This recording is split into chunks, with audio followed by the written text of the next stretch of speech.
Yes, sir. Welcome back to Paper Route, presented by I Am Athlete. Shirt a little wrinkled, but you guys get the picture. I'm always going to be on brand, Corey. Absolutely. Always going to be on brand. Big day, Wednesday, hump day. Hump day. You know what I love about Wednesday? I love that Wednesday is a day to recover, right? We talk about mental health all the time on this show. Make sure you guys are taking care of yourself.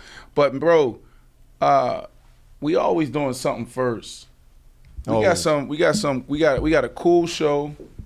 We got Liv Moods that's going to join us. Yep. Later in the show. New contributor on the platform. 12:30. Was she just coming out blessing us for some time? Like yeah. She hasn't said yes. I want to. Oh, okay. She's just going to bless the platform here and there. That's right. Today being day one. Yeah. Brandon Marshall here. Corey Holmes. Corey in the cut. Woo out west. We got BC in the booth. We got Manderville, right?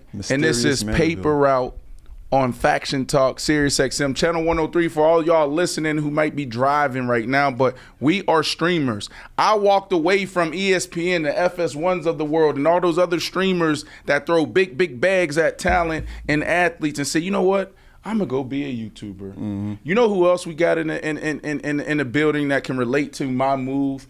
Entrepreneurship at its finest. Who's that? Fly Supply. Yes, sir. Fly Supply. They in the building, too. That's right. So Jordan Burks is going to come on. He'll be dripped and wearing a lot of Fly Supply. A lot of you guys been rocking with us from day one. Y'all know, Ocho, I would say, I got to say, always been best dressed. And probably 25% of our shows, he had Fly Supply. So that's why Ocho, I don't think Ocho dress himself. No, you think you got a stylist? Yeah, it's like Fly Supply. So 25% of the time, they probably like, yo, here's 10 fits and put it like this. Oh, okay, yeah. I see you feel me? I see what you're saying now. And then the other stuff, he go to market. Instructions. Just take care of it. Right. But Corey, let's jump in because when I talk about, some of the first, like I'm really excited about, what Overtime is doing. I'm really excited about Jordan. Absolutely. Right. And so, Jordan's been here. Jordan Burks been here for a couple of weeks now, maybe going on 2 months, training, getting ready for the next phase of his basketball career. There won't be no announcement today, I don't think. But damn, man, bro got a bunch of the big schools coming after him. Oh yeah, all of them at the top. And I think Monday he's going to make his announcement. So let's jump into it so we can get him on the show. Absolutely. And let's have this conversation. Well, let's give him a rundown of the whole show, right? So we're gonna have Olivia Moody on, as we said at the top. She's gonna join us to talk about the Patriots, right, Brandon? I want to talk about the Patriots. Where do they stack up in the AFC East? Can Bill O'Brien revitalize Mac Jones's career? And if the Patriots don't make it to the playoffs, is Bill Belichick on the hot seat? So we're gonna talk about all of those. Hey, yeah, right. It might be a lot of people's thoughts during the season, so we'll see. Who the hell's thinking like that? You said what? Go ahead. Who the hell's thinking like that? But go ahead. Hey, listen, it's a legitimate question. And Game 3 of the NBA Finals are tonight, right? And Brandon, at this point, do seeds even matter? But we got the number 8 seeded Heat. They're going or squaring off against the number 1 seeded Nuggets, right? I mean, did we see both of these teams, as the matchup in the playoffs? Who knows? But the Heat, they're doing their thing. So we're going to talk about that. But first, man, like you said it, if you haven't heard of Overtime Elite League, right now it's a professional basketball league for players from the ages of 16 years old to 20 years old, and it's a league based out of Atlanta, Georgia. This league, in their players, they receive a minimum salary of actually $100,000. Never been done before. Never been done before. Yeah, right. Yeah. I think very disruptive. Pissed off a lot of people in sports. Yeah. How the hell can you do this? How the hell can you take our high school athletes and pay them? Right. I think they were doing this before Neil was passed. Right, putting this together when it passed, and they just took off and went to a whole nother level. A lot of people was pissed off, but go ahead. Finish. No, I mean, I was doing a lot of research on them, right? And that's what they said. They said there was something just missing, right? There was something missing for these high school athletes. And in 2019, that's when they just put the plan together and executed. Now, the founders are Dan Porter and Zach Weiner, but they also prided themselves in providing these guys with the academic programs, right? Good academic programs for the athletes, and just make them all well-versed. I mean, look, it's essential for 16 to 20 really? years, right? I mean, that's what. Bro, come on, bro. Come on, Corey. Let me ask you this, bro. Now, let me tell you how I feel about this, and then because I know you different. I guess. Bro, I went to school for football, bro. I went to school for 4. You talking about, they didn't provide these academic services. That was on their website, a 4-to-1 teacher to student ratio. They really want. I mean, who knows? They're learning about the business side of things. Oh, so now they want to get into private school institutions now. They want the best ballers in the world. We got one on this show today, but go ahead. Jordan Burks, right? He's actually was the leading scorer in the overtime elite league. He averaged 27 points in the regular season, 23 points in the postseason. We're gonna have him on. We're gonna talk about his recruiting journey and also what schools it's coming down to for him. I mean, like Brandon said, he's one of the top dudes. Got all the schools in the country looking at him, and a lot of the bigger schools, right? So he's gonna be somebody who is gonna be a household name. I'm putting it out there, Brandon. I think he's a name that everybody's gonna know here in the next couple of years. So yeah, man, we're excited to have him on. Okay, so listen, we have 2 verticals in our business. We have House of Athlete. It's a lifestyle wellness brand. We train some of the top athletes in the world. That's how we were able to connect with Jordan's team. He's been training here, getting ready to go to the next level, from overtime to whatever college, right? He has a decision to make, and he's going to make it right here, not today, but Monday. And so the goal is these athletes coming in to really have a space where they can come in and share their stories. A couple of weeks ago, I'm walking out of the facility and he's walking in. And I hear them talking about like, man, this school's after me, that school's after me. I got to make a decision. And now with the name, image, likeness and everything that was passed, high school athletes is getting big bags, right? Yeah. You got college athletes. Some of them are bringing in damn near, I think the UF quarterback bringing in $360,000 a month, bro. Wow. Yeah, $360,000 a month. That's damn near more revenue than I'm at. They're getting paid nowadays, man. They really are getting paid. Right. So like, I feel, we're in this space right now where we can really mess it up. Mm-hmm. Our parents, our athletes, the teams that we built around us, and he and I just had this quick exchange where I'm like, bro, you have an opportunity, to really pave your way the right way. Meaning, don't go chase a bag. Chase the right situation. Right. Chasing the right situation is going to get you the bigger bag 2-3 years from now, right? Yeah. So here's a clip. We caught it candidly. We'll throw to this clip, and then afterwards, Baby Bro's going to join the show. So here it is right here. You can throw to it, BC. And if you do your thing, then Neil Deal's going to follow anyway, right? But so that I always talk to dudes when they come here. A lot of football players like chasing that big bag, get to go to school. Like, I get it, the opportunity's there, cool, but don't mess it up for, the bigger picture. Right? You know what I'm saying? Shit, where you from? Alabama. Yeah, so you don't really come from money, do you? Nigga, you can't go another 18, 24 months not having everything? That shit. You feel me? Yeah, so. We're gonna do that on the show. Yeah, all right. Bet. What do you say? If you clip that, I need that clip. If y'all putting that out. Yeah. Got you. Unlock your content. So yeah. Hey, there it is, Jordan Burks. Appreciate you joining the show, bro. Sir, a lot of respect for you. We've had some classic battles already on our little basketball court in the gym. I ain't gonna tell the people, but you can tell the people what happened. You can do that later. But I want to jump right into this clip, right? Salute to you. Thank you so much for joining the show. Name, image, likeness passed a couple years ago.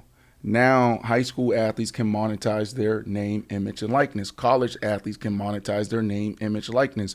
You chose this disruptive, innovative route in overtime, right? Overtime Elite in Atlanta, Georgia. Corey talked about it, built this beautiful campus. I want to respond to this clip first before we even break down like how you got to this point. But like, athletes now are faced with these decisions like, all right, I got to build my business, but I also got to continue to develop and grow. How difficult is it for you in this process right now making the right decision, right? Because like there's teams out there could be some bum teams out there that get like, yo, I'm throwing you the biggest bag, but it might not be the best basketball decision. So that was a little moment that we had. Can you take us through that and like kind of the angst or anxiety that you may have felt in that process? Honestly, like the fit, I look for the fit, not the bag, like we was talking about. because I want to go somewhere I can go help produce win, so I can so all of us eat. Right. We all eat when you win, but if you losing and you just look good, I mean, nobody else benefiting off that. So I want to go into a situation where nobody care about themselves, we care about each other. Right. So, but is it not difficult though, right? Like how is it? So is it that easy, or is it really difficult for you to walk away from bread, right? Like you from Alabama, and I asked you that question. I'm like, bro, like where you from? Do you come from money? I had to ask. But when you don't come from money and they throw some shiny object in your face or a lot of green, a lot of us are tempted to take that. You didn't feel that? Nah, not everything is like the right time. Right. My time, when it's the right time, it's gonna happen, and that's when you gonna know. So it's like you can't rush. You can't rush the process. Yeah. Bro, hold on. Before you go, Corey, he lying. You lying, bro. You over here trying to be corporate because he ain't make it to the league first. Right, That's what it is. He out here. He got all the college coaches. Where is he going to go? What decision is he going to make? I got to say all the right thing. Come on. There ain't no way in hell you from Alabama and somebody throw a big bag and we talking about 100,000, 150,000 in front of you and you say, oh, I ain't going this. Think about that. Yeah. Come on. Go ahead, Corey. Well, no, but I just want to talk about that overtime elite experience, right? Like, what was your mindset going into that experience? One, I want you to talk about it, but, I mean, I was reading your stats, 27 points per game, leading scorer. Like, was that a mission for you? Were you looking to actually make your presence known like that? Yeah, I was. I ain't gonna lie. I was trying to come in there and kill. But it was a great experience. I got to see where my measurements, like what my pros, cons, like to go against lottery picks, the Thompson twins, you got, like, Jay Gord, you got it's comp. It's comp. Like some people say it's not comp, but you're not playing. You're just watching. So if it don't look like it's competition, then that mean that all of us are good. Exactly. right. Yeah, it's the parity there. But look, you stood out in a league where there was even parity. Talk about that, right? Like, is this instilling confidence in you in moving forward? It did, but it also humbled me because I gotta work on other things. Like I gotta rebound, play better defense, be a better teammate. Like it was highs and lows in the process. Like and it prepared me for the next journey. Like the journey I'm finna go on. Right. Before we jump back into basketball talk, what you wearing, bro?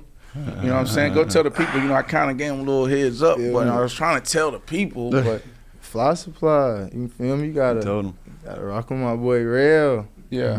How'd you connect with them? Because you're not from South Florida. I mean their brand is, they have a e-com presence, flysupplyclothing.com. So they ship nationally. I don't know about globally. Y'all ship globally? Oh, damn. It's actually crazy. Watch what I'm finna say. You was there when I dropped 40. Yeah. That's how we connected. I dropped 43 games in a row. I walked outside, a big bag. Yeah, see what I'm saying? And you took it. That's my point. So if Fly Supply come with a big bag, what you think? It was just no, so go ahead. So what happened? This was overtime elite. You said you dropped 43 times? No. This was before. I met him 2 years ago. Oh, you been on them? Yeah. Oh, before overtime. Yeah. Okay. I was at a little prep school, ACA, American Collegiate in Clearwater. Wow. Yeah. So you dropped 40, and then tell us the story. I dropped 40. Joe Boogie was there. Steve, Silk, like the Calvary coaches and staff, and we just connected. He connected me then. We've been locked in ever since. Right. That's dope, bro. I love seeing, us support us. Obviously, there's so many people from different walks of life rocking with Fly Supply and, us as well, meaning like the culture is pretty dope. So I want you to continue to do that. You know what I mean? You're on this amazing trajectory. You got to keep your head on, right? Like we all can bump our head. Look at Ja Morant. You know what I'm saying? Just like one decision, one bad moment, shit can go left quick, right? But, as you continue to grow, bro, continue to connect with your people and bring other people along the right way. Now, you obviously know there's going to be a lot of folks that come out of the woodworks. They probably already started that.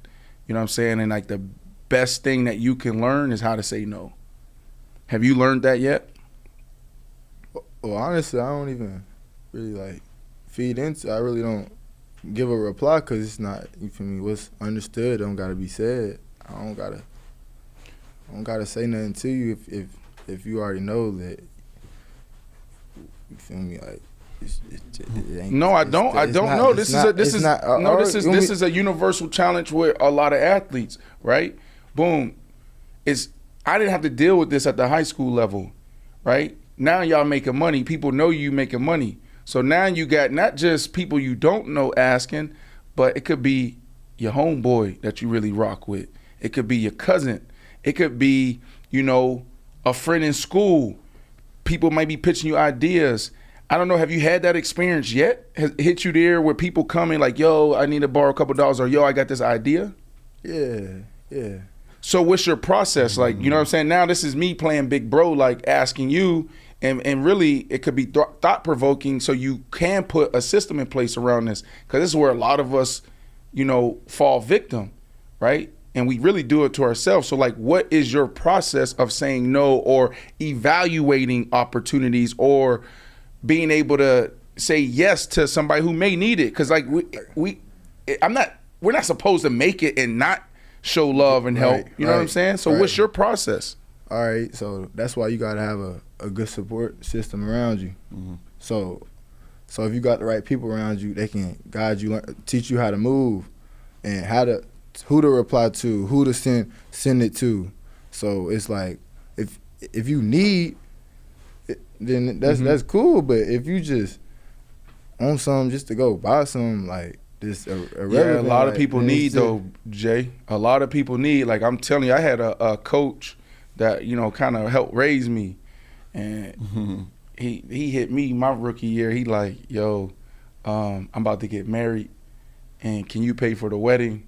Mm-hmm. And if you want me to pay you back, I will. He wasn't even asking for a loan. You know what I'm saying? I had an uncle who was dear, like near and dear to me. He passed away, Uncle Moon. But there were some people around him that came to me and was like, Uncle Moon about to lose his house. He need $40K.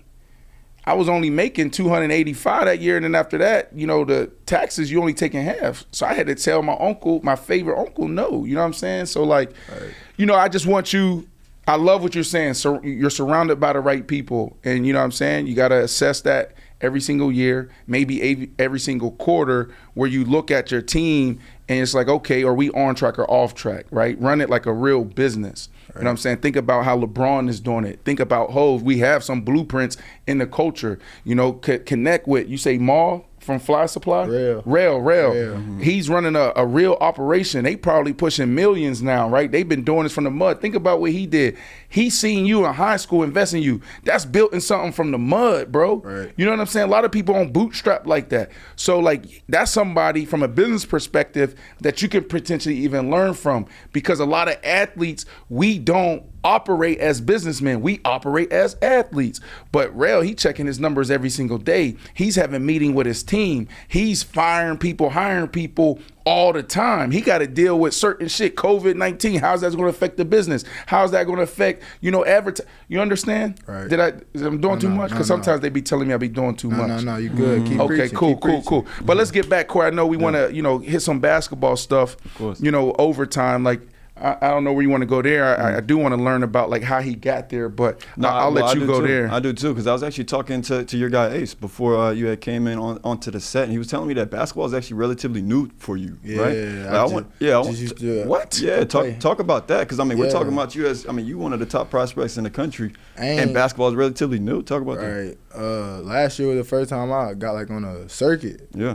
Like the EYBL and then the Under Armour circuit. Like before it was bootleg, you got the little pennies and you got your own, you bring your own shorts. You just hoop. Mm-hmm. I ain't trained. Yeah. Like just did it for fun, because I'm from Alabama, Decatur. Right. Trenches, you not. I ain't gonna lie, I ain't think I was finna make it. I thought I was just another person. So yeah. And I feel like that's what instilled that hunger in you going into this overtime, elite experience, right? Right. Yeah. Well, how did overtime, like how did y'all connect? Right? Like if you from Alabama, you from the trenches, you wasn't on no major circuit, how did they find you? Because you go to overtime, you say, okay, I'm playing peanuts. I'm not really out there like that. But then you go lead the league in points per game, right? Did I hear that correctly? Yeah. So how did y'all connect? It's 3 teams. It's like prep schools, and then 3 teams is like in the overtime league. So I was at SoCal, like in Rosetta in Cali, playing with Chris Chaney and Coach Sully, and then I got a text from Hillcrest, and they wanted me to come play in the overtime league with them. Said like they needed help or whatever. Who's Hillcrest? That's the prep school. Okay. Oh yeah, I heard of Hillcrest. A lot of cats came out of Hillcrest, DeAndre right? Aiden. On the Hillcrest is Dalen Terry in Arizona. Okay. Right. Oh no, I'm thinking about the couple schools in Florida. What's the 2 big schools in Florida? IMG and Mount Vernon. And Mount Vernon. Okay, cool. Right. So Hillcrest, y'all trash, but go ahead. What? I'm just saying, bro. Mount Vernon, and then you got Oak Hill. Yeah. Why you make that face? They trash. Ain't that where Melo went and look? No. Say that again. Huh? Say that again. Ain't that where Melo went? Say it. How? 30 years ago. Okay, I see what you did there. Okay, right. I see what you did there. All right, man. Okay. Yeah. All right, back on topic. Go ahead. Yeah. So y'all, you at Hillcrest, boom. So y'all connect. You play there. Right. Okay. I was there for like 5 months, and it was just we hooped, we traveled. Did they come with a bag? Huh? Yeah. Are y'all allowed to get paid? Are they allowed to get paid at school? No, I don't know. Okay, ain't get no bag. I ain't trying to no entrapment here. All right, listen, Jordan. You know I watched them highlights, right? I was, and speaking of bags, you got a bag on the court, right? Like, what would you? Who's your player comparison, or how would you describe yourself? That's a great question. JT, Bi. Trying to get to KD. Okay. I don't know where Justin at. Trying to get to KD. Okay. But around Jason Tatum, Brandon Ingram, KD. You want to be able to score like at all levels, though. Right. Yeah. Yes, I mean, because that's what I saw. You got a shot. You obviously can get buckets in the paint and whatnot, and then you got like a little mid range too. So that's what's up, man. That's what's up. What do you love about, like, break it down? So when you think about Jason Tatum, what part of his game, did you take from or shows up in your game? Right. And then the same thing with Brandon Ingram. That was a great comparison. How their body, how it transitioned from college to when they got in the league, how they put on the weight, and that's what I got to do. So that's what I took from Jason Tatum, because he was my size. Right, right. And so, and then his decision making, like off ball screens, just the way his pace is, like I just gotta slow down. Like I try to take what I can from the players that like is in my category, like, you know what I'm saying? Right. So it's just like just gotta do film study and just like I just really try to break down like the easiest way to score. All right, so now decision making from Jason Tatum, and also you like his body. Pause. Yeah. I'm a clown. And then you said Brandon Ingram. So similar body type, but what part of his game, you know what I'm saying, translate to yours?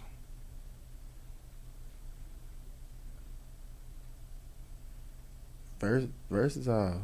Do it all. Like, that is true. It's just different.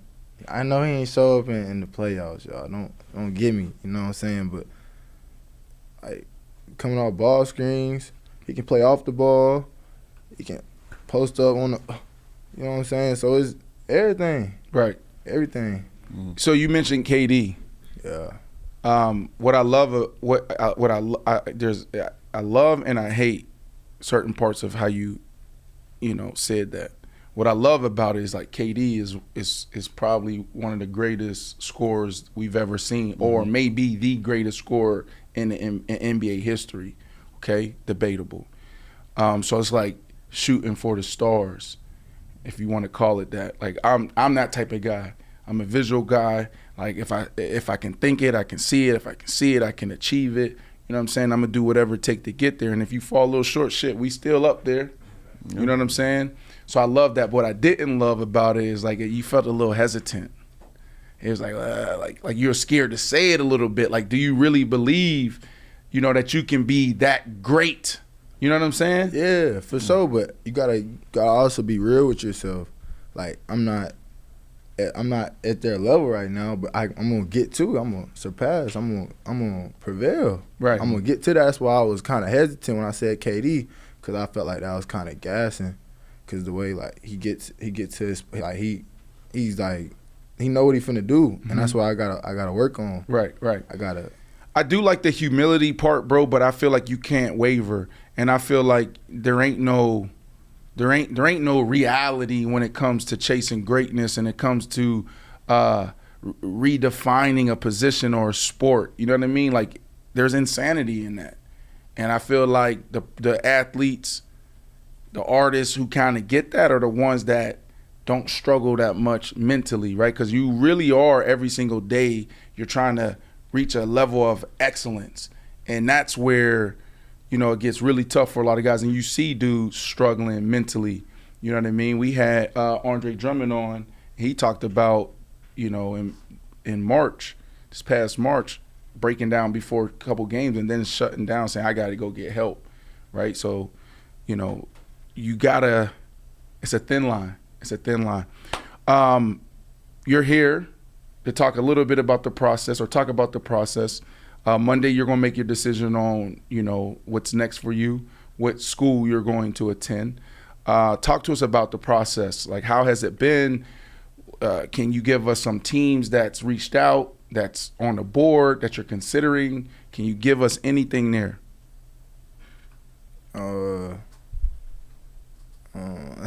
How's the process been, bro? The process it's been like difficult, stressful. Yeah, stressful, difficult. Cause I just want to find that home. Cause I once had a home. That makes sense. And you talk about that, because, you know, you committed to Ole Miss right back in August and whatnot, and then, you know, you actually signed in November, but then had to decommit. Talk about how you had to, you know, that experience and having to decommit. I was ready to play for Kermit Davis and the fan base, and like my mama from Mississippi, so like it was like home. Right. So like, I mean, it was hard to transition from that, but you can control what you can control. So you just gotta move on. So yeah, it was hard though. I definitely wanted to play for him. Yeah. Now, before this process even started, you had a school, like a dream school, right, that you wanted to go to. I also wanted to ask you, were you a guy that just thought you'd make that jump straight to the NBA, or did you want to make that, you know, have that college experience? Everybody goes to go to the league. Of course. But college was one of my goals, like one of my dreams too. You know what I'm saying? Dang. You didn't have a dream school, huh? Nah, I had a dream school. Okay. Well, tell us. That was the question. I'm like, well, yeah. I had what was the dream school? It was Kentucky. Yeah. Really? Yeah. Wow. Got a picture and everything. Why Kentucky? Why did you think about Kentucky growing up, or whenever that dream school came about? That's all you seen on TV when you turned it on. Right. My age. So it's like, I want to play for Calipari. I want to be a blue blood. Have you ever met him? Yeah, I met him. Cool dude. Yes, sir. Yeah, a lot of dudes vibe with him and love him. Obviously, like you said, put a lot of guys out. Any other schools out there that you've connected with? Any other coaches that you've met? Hey, look, I'm trying to get the scoop. Georgia Tech. Okay. With Damian Stoudemire. Okay. He was in the league. Yep. Played for Portland. Great coach. Yeah. Low key, real good in the league. Yeah. Oregon State. Yep. With Wayne Tinkle and Coach Tim. That situation could be interesting because there's a lot of talent in that conference, right? Right. So I can see, like, have you thought about that? Like, yo, maybe I won't go to a school like who's good right now? You mentioned Kentucky, that's a dream school, with Duke or North Carolina, like those. Pac-12 is starting to kind of, put themselves on the map. So have you thought about like not going to a school like that and maybe going to like an Oregon State just because you can play against some crazy talent? You got Bronny James going to the USC. Right. Yeah, that's definitely like I like looked at everything like about going to the Pac-12, like looking at the fit, looking who's on the draft board right now to see all the teams I'm finna go against. It's like got Colorado State with what's his name? Forgot his name. Colorado State got a stick. Colorado. Yeah, Colorado. They in Pac-12. You got Washington with Wesley Hayes. You got Washington's USC. You got Brandon Gardner. You got I couldn't play at Colorado. I could play for Colorado football, not basketball. The uniforms. Dion's there. I go do that, but like basketball, you don't like the uniforms. But the uniform gotta be nice, bro. Think about it. Go, bro. Go decent, you know. Like, what you play for the Knights? Go black and white. Yeah. Wait, hold on. You did your research? Yeah. Not what I'm saying. That's now football. that you bring that up, it's the same exact color. That's what I'm saying. That's why I said it. Yeah, it's the same exact. Black and gold in basketball, that don't really. That ain't fly. It ain't. That ain't fly supply. Yeah. My dog. I'm gonna hit plug. Make sure y'all go support, man. We gotta support one another. So yeah, bro. You know, we got time for 2 more questions before we let you go. I'm assuming you gotta go do yoga or something. What's on the schedule today? Like massage. I need that massage. Can you walk us through? That's my last question, and then I'll let you in. Okay. You know, this segment for us. But walk us through, you know, what a day looks like for you from when you wake up to when you go to sleep. Shoot, I wake up. What time?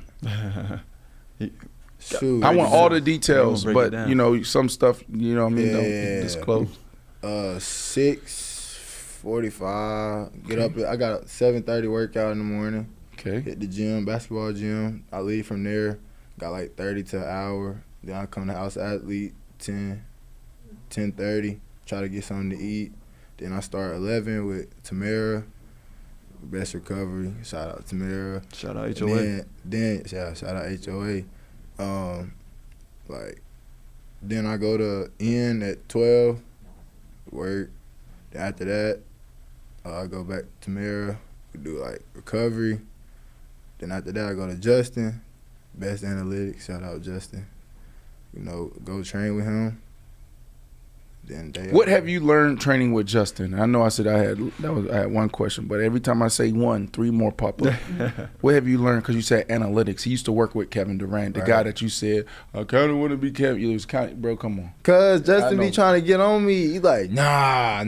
He trying to say, not yet. Like, dang. So what have you learned training with that type of coach, breaking down the game that way?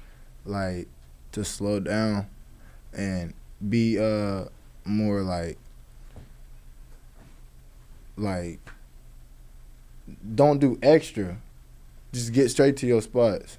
It's 6 spots on the court. You got the wing, the corner, the elbow, the middle, and it's on the other side. But it's the game is simple. If you got a good teacher, he give you the recipe. Just like in math, he give you the formula. He giving me the formula, so it's easy for me to break down and really see what to do. So we had Andre Drummond on the show yesterday. He played with LeBron James, played with some legendary guys, and he talked about LeBron's genius. And it's like, yo, he know the game at like the micro level. Okay, so meaning like Steph Curry over here in the elbow, he's 30%. So like, you can play that differently.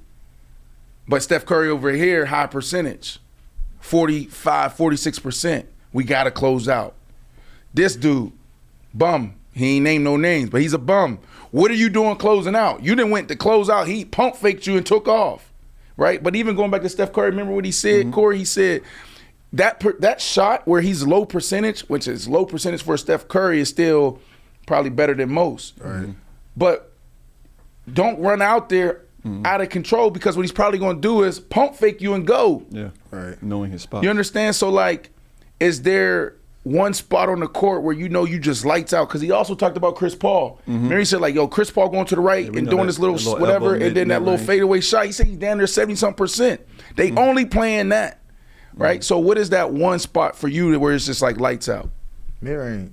Like the exact spot or mid-range. Anywhere in the mid-range. All 6 spots. Oh, 60%. So you Devin Booker in them. That's what I'm saying. You saw this postseason? Yeah. Devin Booker, that's all they was doing. They was only mid-range. They brought back old school basketball. Yeah, they did. So you saying anywhere mid-range? Lights out. And we could bring that shooting thing up. If you do that, you tell the people. Tell the people, and then Corey, you can end this segment with bro. And then Monday you gonna come back and you gonna make an announcement. Tell the people what happened. All right, boom. No boom, nothing. He won 2 shootouts. You won 2 shootouts. I won more than you. I beat you last week like 4-0.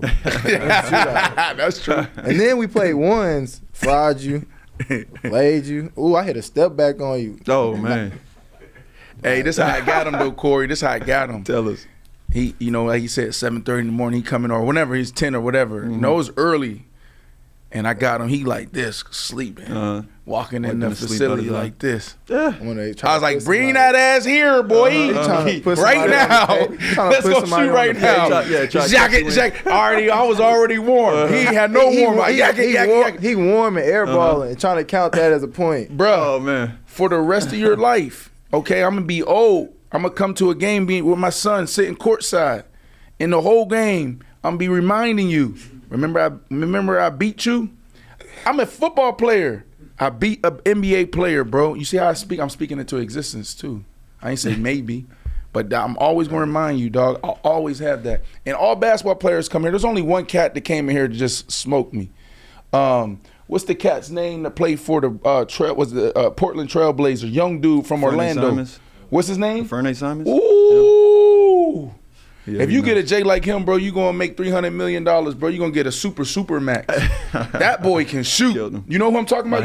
He can heat up. He got long hair? No, he got short hair, bro. You got. Oh, yeah, I don't know. Nah. Oh, what's his name? What he did. He cut it. Light skin, right?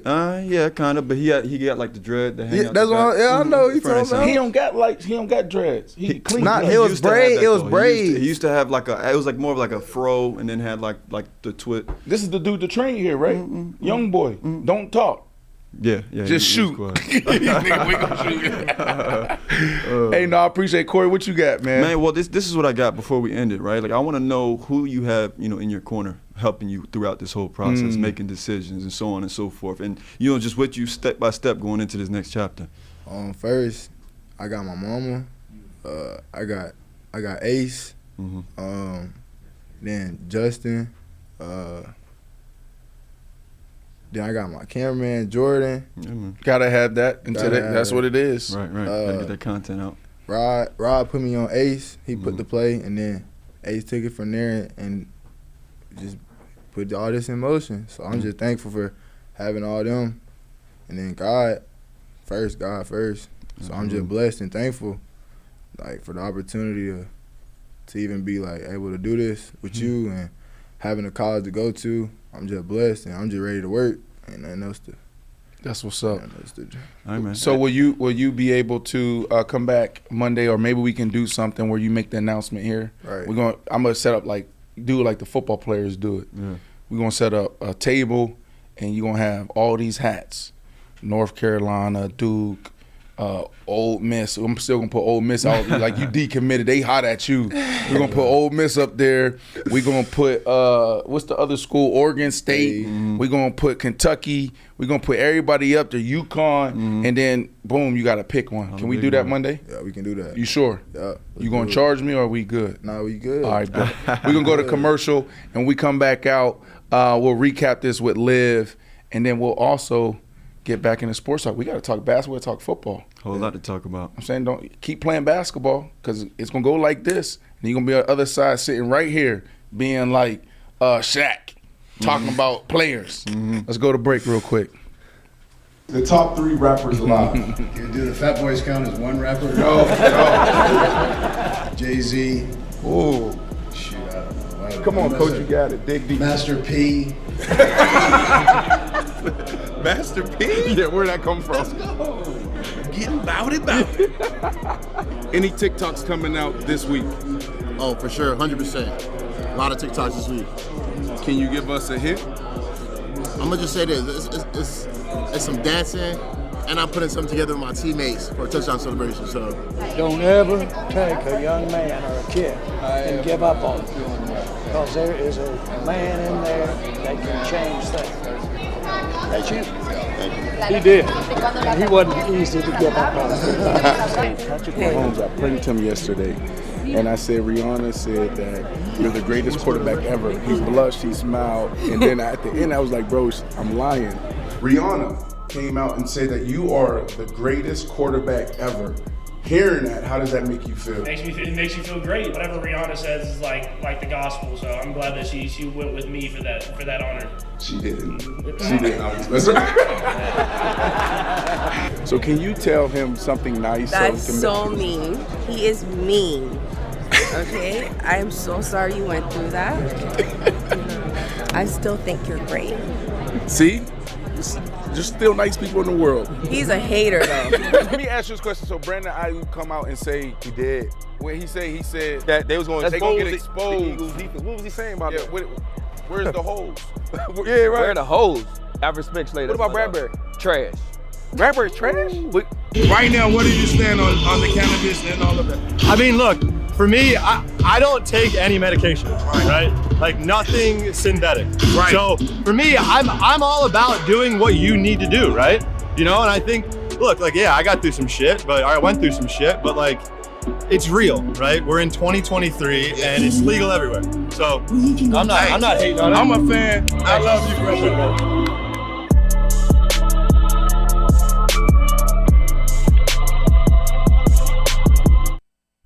Well, that was cool. I'm talking about the content on the go for, there's a couple things that was cool, but damn, football season is approaching quickly. It feels like we were just at the Super Bowl in AZ. Also, that was cool sitting down with Jordan. That was great. You know what I love about this, right? Like, you guys going to look at this, and then like 2 years from now, you'll see how he progresses and matures, right? And where he's at. So I love connecting with athletes at this phase of their career. And I just can't wait to see what he's going to do on the court, because then we're going to be watching him on the court and be like, wow, we had him in here before he even made his decision to go to a school. Yeah, we're fans now. Absolutely. He definitely has a fan in me, for sure. Right. Brandon Marshall here, Corey Holmes, Corey in the cut, Woo Out West, BC in the booth, and just Manderville. Ashley Nicole Moss is recovered. She's not on IR. No. She's not on IR. She is just hurt. She's on the injury report. That's right. Yeah, She's taking a couple days. But guess what? Ashley's not here, but you know who is here? Who's here? Liv. There she go. Liv. There she go. What up, Liv? Surprise. Oh, Welcome, my Liv. gosh. I'm honored to be here. And we're happy to have you here. So you can find Liv on her social channels, right? Like, we are our own walking networks these days, but she's also on FanDuel. She's on Volume Sports. And she's now rocking a new hairdo. Tell us about this hairstyle. Like, I follow you. I've been following you for some time. I'm a super fan. What made you switch it up to this? I love it. I love it, though. The Denver Nuggets going to the finals for the first time. I was like, how can we make shit shake around here? Let's do it. Let's chop it. Let's blonde it. Let's just, anytime life gets a little dull, it's either a new tattoo, a new hairdo. We just switch it up. Keep it fun. What's been the feedback, Liv? What's been the feedback with this new dude? Because as soon as you post it, I hit you. I was like, what did I say? Lean in, or what did I say? Lean in. Yeah. Yeah, lean in. Keep leaning in. I love it. What's been the feedback with everybody following you? People love the blonde. And I actually, when I went in to get it done, I was like, I want like brown with just like some blonde in there. She's washing these pieces of hair, and I'm like, girl, what is that? Like, it was blonde. And I'm like, oh my God, I'm about to walk out of the salon as a total blonde. And people have loved it. So listen, take a risk, do it. It's fun. I think people actually prefer this over my real hair. So I'm not sure what I'm going to do when I'm over it, but we're going to keep rocking it for now. It's fun. Wow. It was a mistake.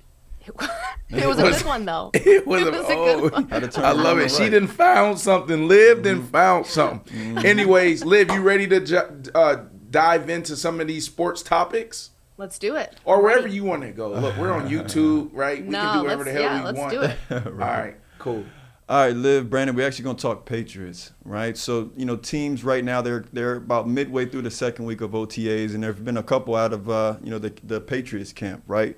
But I want to talk about Mac Jones. Mac Jones, he's entering his third year. Bill Belichick recently came out and said Bill O'Brien, right, the Patriots' new offensive coordinator, he's given him the keys to the offense. So this is actually going to be Mac Jones' third offensive coordinator in 3 years. But, people, they're optimistic with what he'll be able to do with Bill O'Brien. First year was Josh McDaniels.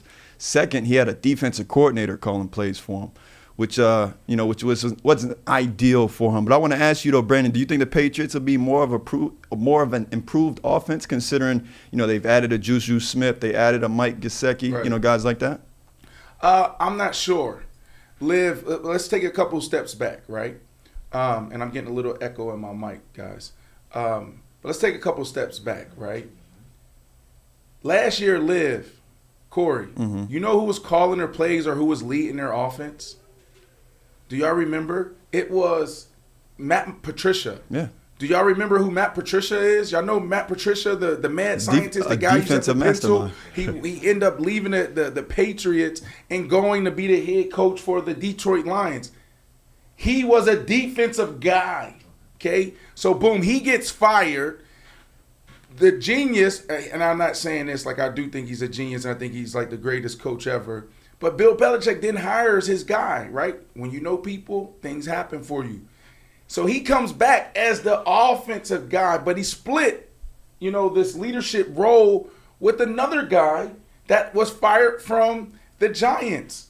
I don't even remember his name, but he was a special teams coach with the Patriots. He then becomes the head coach for the Giants. He gets fired after like 2 years. And then now he's back, and those two guys were running the offense. It was so bad, Liv, that Mac Jones start seeking outside help, like start calling other people, and it totally pissed off Bill Belichick. You know how Bill Belichick like to keep things internal, nothing gets outside the house. We have our own system, we do it our own way. Mac Jones was looking at this situation like, y'all got me these two slaps leading this offense that I gotta go call my high school coach, my college coach, to help me install things or at least try to give us a chance.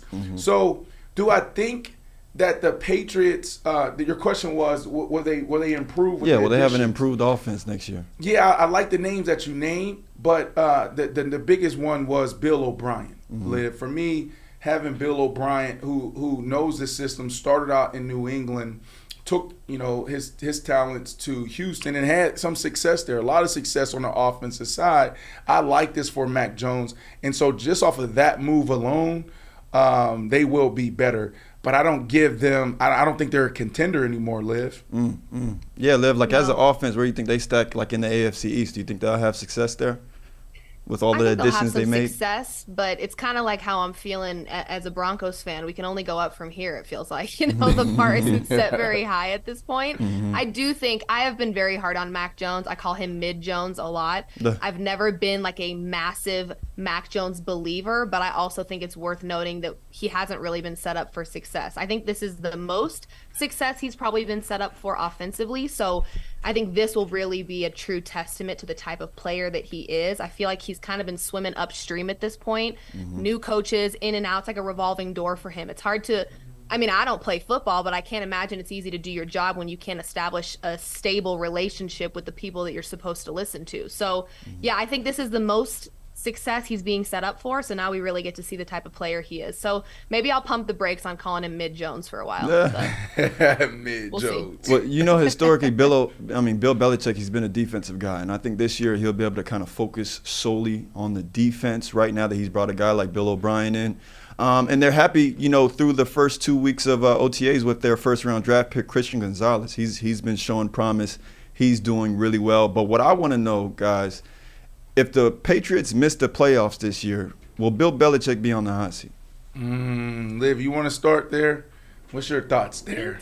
I think so. And I hate to do that because he's obviously an exceptional coach, but the conversation for years was, is Bill Belichick the same coach without Tom Brady? And we're kind of starting to see that maybe that's not the case. And so I don't think it tarnishes his entire resume, but I definitely think that he'll be in the hot seat for sure. Because this is fans at the end of the day want to win football games. That's just it. And if they're not doing that and they've been used to doing that, there's going to be some frustration there. At the end of the day, if the fans aren't happy, I don't know what kind of franchise team you've got going on, because they're the ones filling the seats. So I think, he'll be in the hot seat for sure. Yeah. Liv, this is what I'm going to say to you. I'm in a relationship right now, and in this relationship, it gets kind of spicy. That relationship is with Ashley Nicole Moss as my partner on Paper Route. And the spiciness comes up when she says these crazy, the wildest things, or maybe I may say the wildest things around basketball, and then she looks at me and don't say anything, and I'm sitting here pissed off like, Ashley, we have a show to do. You're sitting here for 45 minutes looking like, I'm this wild person, right? We're dating, and I'm not trying to run you away, right? But you did. You just said something that I can't believe. Like, how can you even let those words come out your mouth that Bill Belichick can be on the hot seat, right? So I'm not trying to be combative. I always lead with this, always my disclaimer with Ashley, and then we end up arguing. I'm not trying to do this with you because I want you to come back. I would love for you to, find a way to contribute to the show, and we can contribute to your show, do some cool things. But, Bill Belichick is the greatest coach of all time. When you're a coach like this, you write your own ticket. You write your own, farewell. Now, I'm not even talking about being forced, because sometimes you can write a farewell and they force you to do that. Like, yo, if you don't go, we going to fire you. But this is Bill Belichick. If Bill Belichick still has the energy and still wants to do it, then he's going to continue to do it, and there's nothing else. There's no better option. So think about that. Bill Belichick, okay, cool.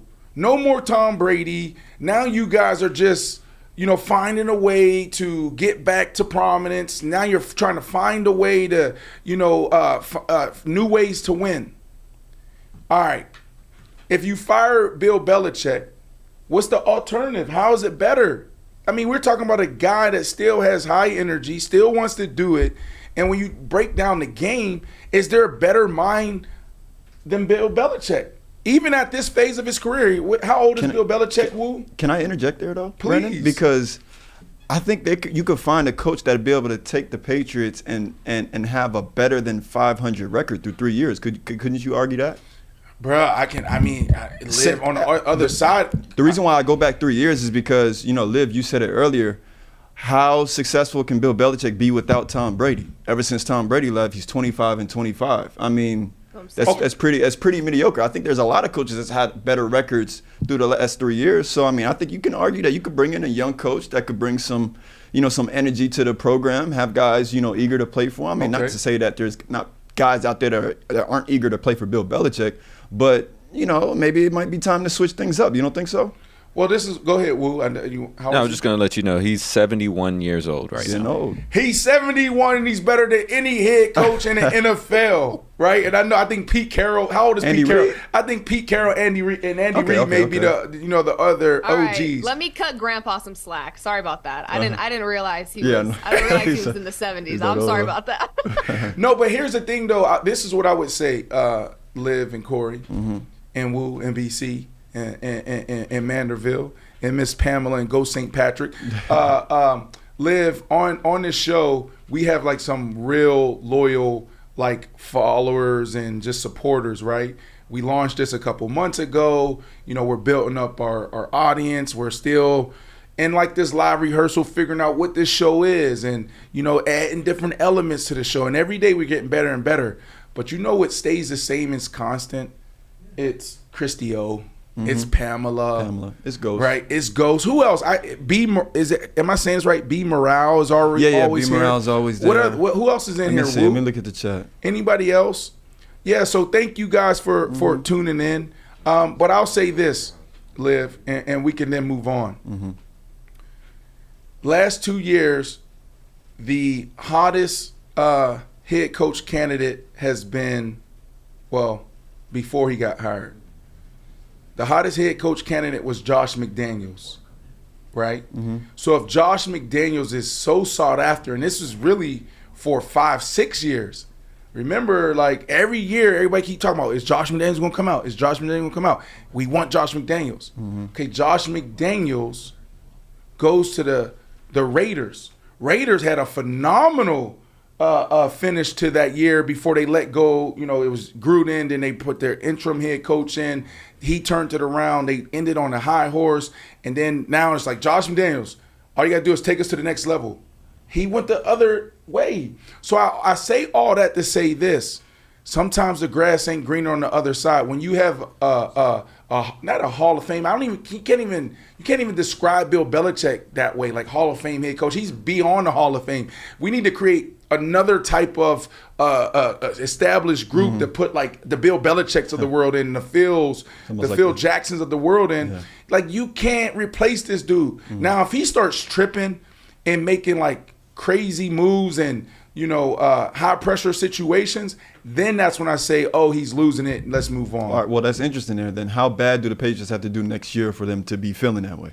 I'll let Liv. Like, what record is it, that the Patriots finish with where they're like, all right, Bill, like Bill, that was kind of crazy. I just think, okay, to Brandon's point, I think that he has already established himself as a Hall of Famer coach. I just think that what has been working for so many years maybe isn't working anymore. And as the game evolves and as the talent evolves, we've seen the game change. We've seen the way quarterbacks play change over the years. So as great as he has been, I care about right now. So if he's not winning games right now, then there's got to be something that something's got to give. So again, he has already established himself as an exceptional coach, one of the best. But at what point do you say, all right, it's great, all the things you've done, but now we want to see it right now in the next 5 years, not the last 5 years, but the next 5 years, Okay. Well said. All right, moving on, guys. We're going to talk running back Dalvin Cook. As you know, the Minnesota Vikings are looking to release Dalvin Cook, and a couple teams have emerged as potential landing spots, and that'd be the Jets and the Cowboys. They recently said that, once he turns to a free agent, they will be, in talks with them. Some things to know about Dalvin Cook, right? He's averaged 107 yards per game over his career. And he's somebody who's already he's actually going into year 7, right? And he's rushed for 6,000 yards, 47 touchdowns. And like I said, that 107 yards per game is only second to Christian McCaffrey. Christian McCaffrey is the only one that's averaged more yards per game than Dalvin Cook. Guys, and I'll start with you, Brandon. Which team do you see as a fit for Dalvin Cook?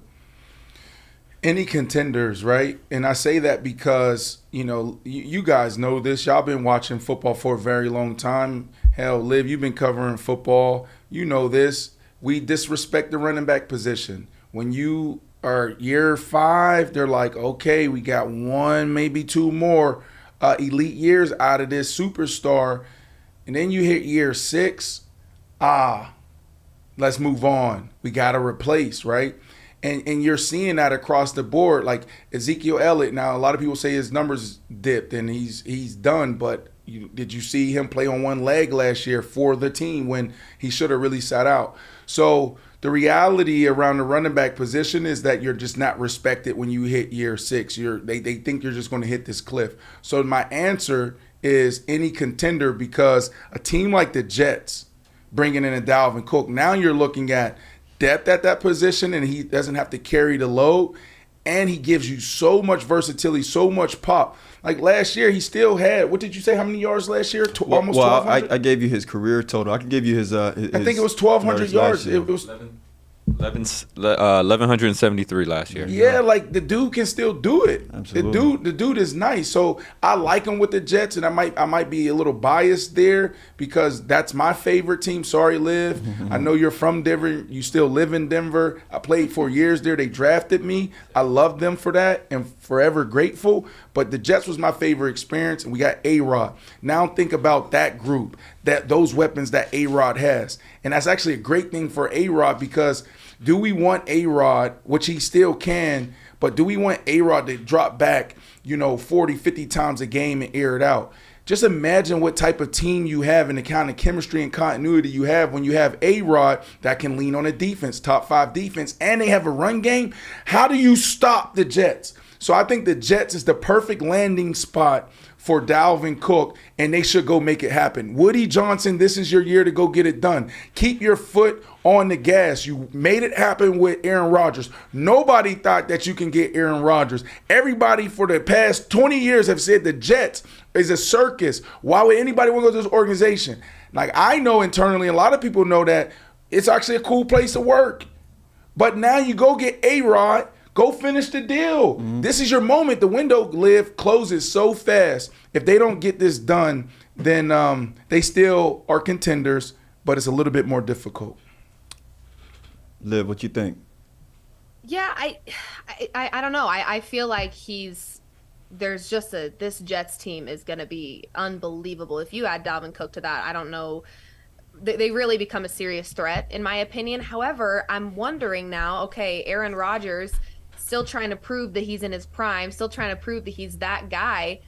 Is he going to be, are we going to see more passing from Aaron Rodgers? Is it going to be, I don't want to call him a chauvinist, but he does have this little arrogance about him. He's probably going to want to go into this team and still show people, I've got it. I'm still him. I've got it going on. So we may see a little bit of showing off from Aaron Rodgers. So will a Dalvin Cook get used as much on a team like that, or a team like the Cowboys where you don't know if Dak Prescott's going to be healthy by week 5? So I don't, I feel like he gets maybe he gets a little bit more usage on a team like the Cowboys, but more success on a team like the Jets. Yeah. I mean, I didn't even think about the Dallas Cowboys. I think we like Tony Pollard. He's coming off an injury. Yes, I think I kind of like that too, Liv. I like that. I think the Cowboys make a lot of sense. And it hasn't been a team that's really been coming up until as of late, right? So, but it makes sense with the, again, the releasing of Ezekiel Elliott. Pollard's coming off an injury. We don't really know of any other backs. I mean, they drafted the running back out of Kansas State. So, yeah. I mean, he's going to be a good look for them. But you don't know, what he can do at that level yet. So you bring in a Dalvin Cook, dynamic running back. I would say this, though, and then we can move on. Mm-hmm. I feel like the Cowboys need Dalvin Cook more than the Jets do. That would be a good look for the Dallas Cowboys. Honestly speaking. All right, moving on. Brandon, it's time. What's it time for? It's time for you to give your top 5 gridiron grandmasters. Okay, let's do it. Here we go. Let's do it, huh? So we got a nice fancy graphic for the people, right? And what Brandon's going to do is break down 5 quarterbacks that really stand out in the NFL, right? Who are the most high-valued quarterbacks that the NFL can offer right now? So, Brandon, talk to people through this graphic right here. All right, Liv, you don't seem combative. You don't seem like you want to fight.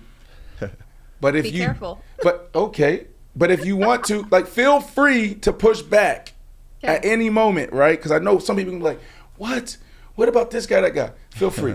So let's go back to this list. Can we throw that graphic back up?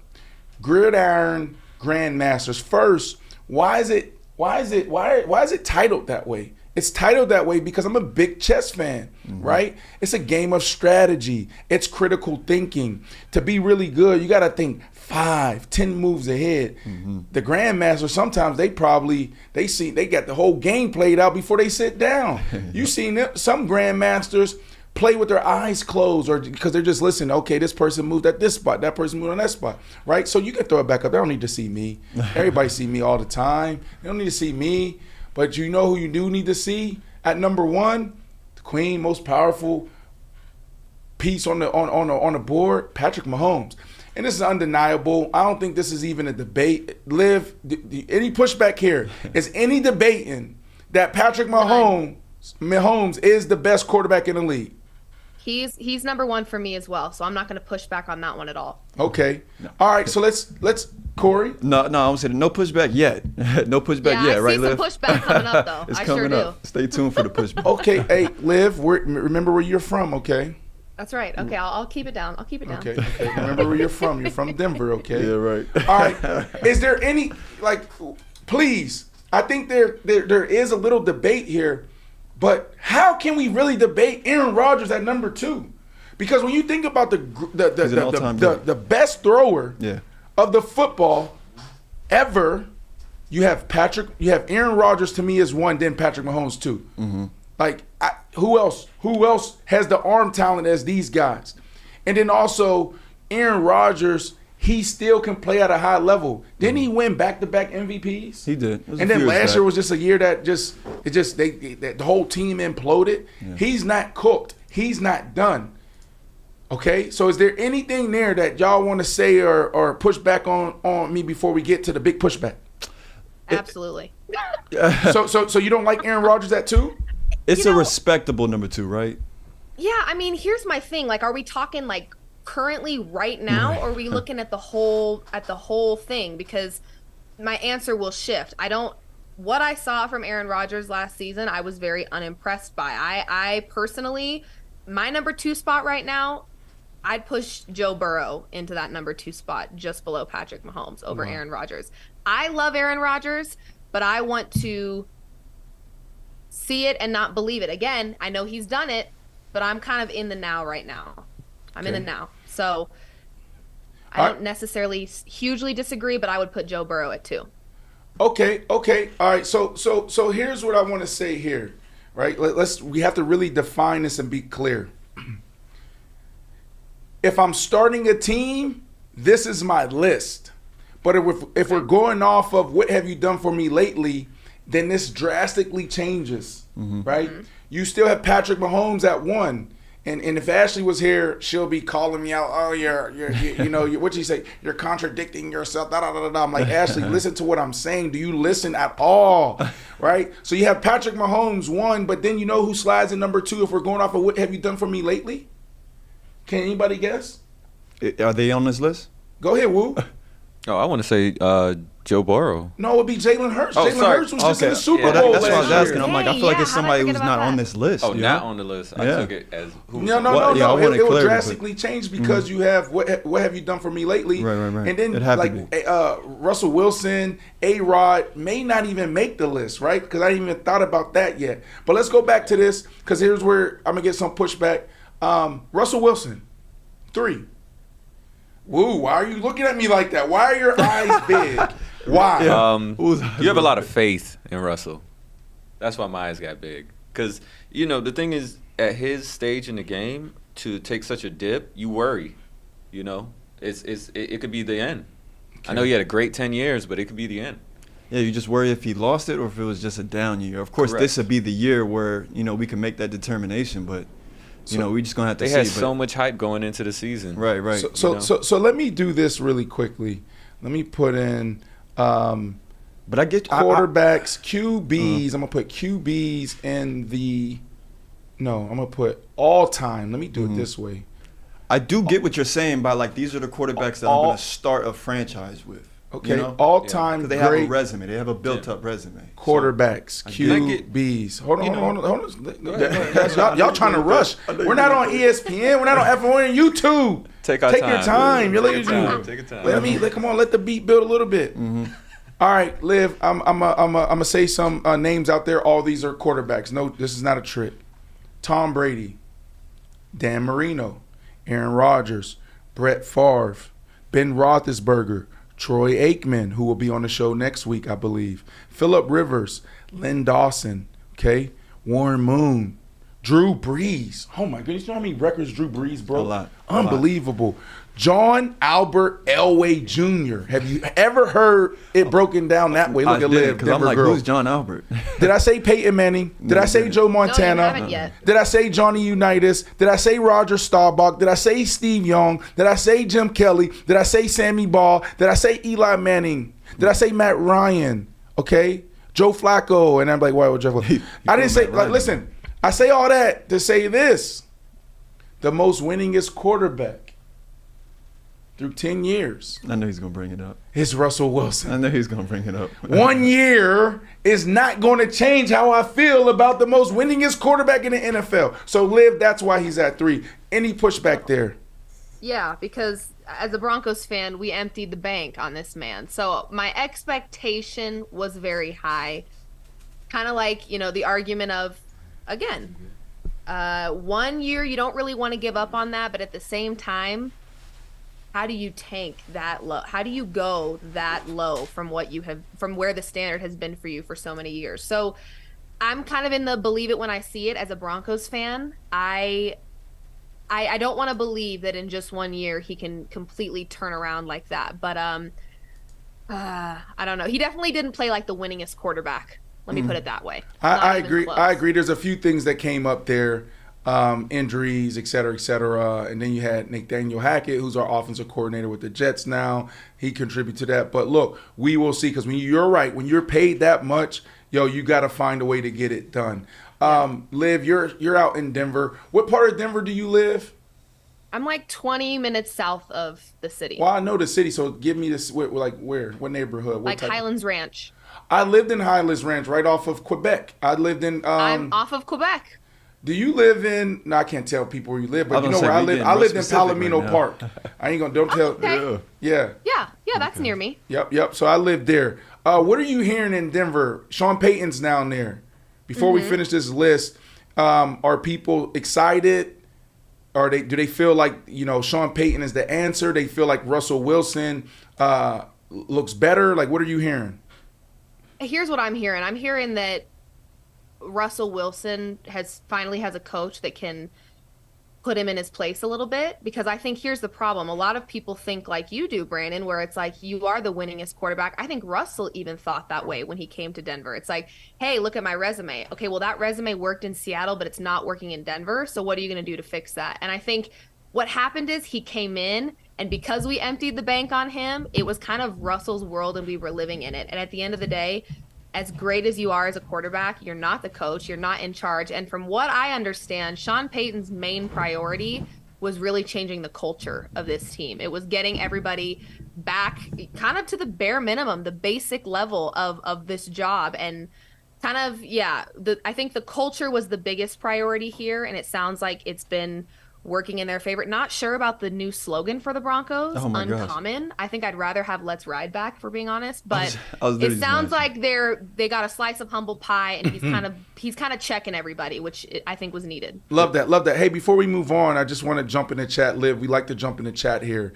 I'm so glad you didn't tell us where you live, because you have Tyrell Bond here, who I guess I love you for supporting us, but he says, I will walk the world to her front door. And then he has a bunch of emojis. So it seems like people are loving your contribution to the show thus far. They're loving the blonde hair. They're loving your takes. Appreciate it. All right. So just jump in the chat. And if you see anything that you want to talk about, you can talk about it. Cool. So there you go. There you go, Liv. Wait, real quick, before we move on, what's the new slogan in Denver right now? Uncommon. Uncommon. That's the slogan. Like they're saying that just as often as they were saying like Let's Ride last year. Apparently, it's on T-shirts, and there was an article that said that is their new slogan this year. Uncommon. Uncommon. That's interesting. I know winning was very uncommon out there, but let's not. Right. Why are we? I feel like there's so many ways you could play. You could play with that slogan. I feel like it's not even positive. Is that even like a positive slogan? It's very dull. It's very dull. It can be. It kind of works a little bit if you think about it. It's like what's uncommon is for a team to go from where they were last year to winning a Super Bowl. I think they're my dark horse, Liv. I'm telling you, it depends on how well Russ and Coach Payton gel, because you got to think about defense is phenomenal, right? They were giving up, 13, 16 points a game, something like that, right? So they're just like, please, just score 2 touchdowns, and we're going to win this game. They couldn't do that. And then on the offensive side, they got weapons. Jerry Jeudy, the big receiver coming back. What's his name? Patrick. Excuse me. No disrespect. You got Patrick and you got Cortland, right? So I really like that. And they're high on their running backs as well. So I like that. Before we move on to the rest, no, wait. Let's go to number 4. All right. I'll be quick here. All right, so number 4, Joe Burrow. No debate here. Well, the only debate is that Liv has Joe Burrow at number 2. If you're starting a franchise right here, I will actually agree with Liv. But Joe Burrow is a guy, right, that can easily, he can easily be the guy in the NFL, right? maybe this is, Patrick Mahomes and Joe Burrow is the old school Tom Brady, Peyton Manning type thing, right? Where they're going back and forth. Both resides in the AFC. So that's interesting there. And the last one I have is Lamar Jackson. I have Lamar Jackson there because, it's easy to disrespect Lamar. It's easy to do what the Baltimore Ravens and so many other teams did, said coming out. Well, not the Baltimore Ravens. They kind of disrespect him a little bit recently. But, hey, he's not a quarterback. Do y'all know that when Lamar Jackson was coming out, some teams didn't even have him on the board as a quarterback. They had him on the board as a athlete, a wide receiver. Let's change your position. He waited. Remember, Miss Felicia Jackson and Lamar was sitting in the green room for a very long time waiting for his name to be called. Disrespectful. But the kid goes out there. He saves John Harbaugh's job. Joe Flacco goes down. He goes and wins 6 games in a row. He gets him in the playoffs. He wins MVP. Come on, Lamar Jackson's like that. And I truly believe Lamar Jackson may be in position to have another MVP type year. And it's another team that we need to watch out for. So to round this grandmaster edition of the best quarterbacks in the NFL, you have Joe Burrow and Lamar Jackson. Am I good there, Liv? You are. If we're talking about right now, believe it or not, I have a take that I don't know if many people will like, but I actually have Trevor Lawrence in my top 5. He is at 5. Wow.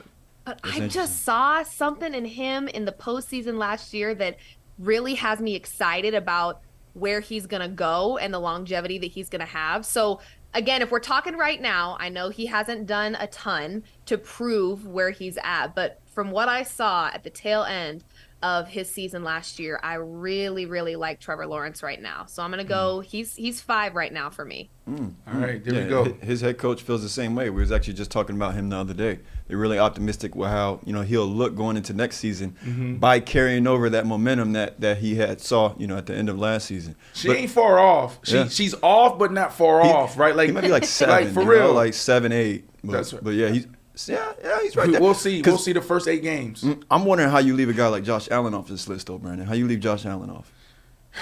Can we throw that list back up?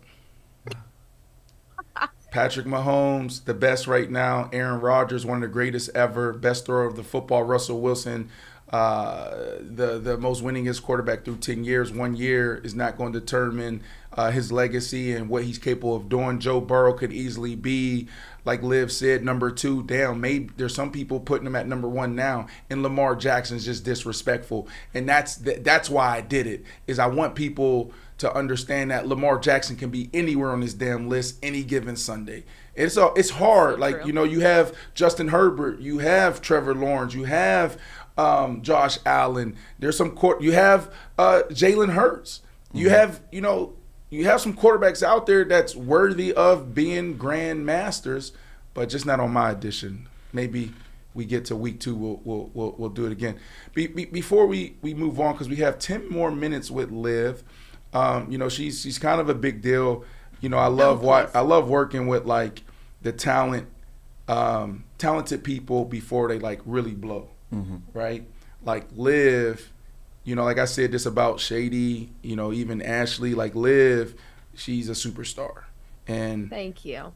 In about 9 to 12 months, we're not gonna be able to get her on the show. No. Oh please. No. She's gonna get big time. She's gonna big time. She's gonna get so big time. She's gonna be like, you gotta call my agent. Like, damn, what happened to me just DMing you, asking you, can you jump on the show? She's full of it. No, never, ever, ever. All right, y'all heard that. Liv is not going to make me go through her agent. Y'all heard that, right? We're going to hold you to it, Olivia. When we do some business, though, I'll go to the agent, right? Like, I'll have the team. Yeah, that's fair. We'll have Bonnie in India hit up your agent and try to get something done and steal you away from all those other platforms you work with. Great platforms, amazing work.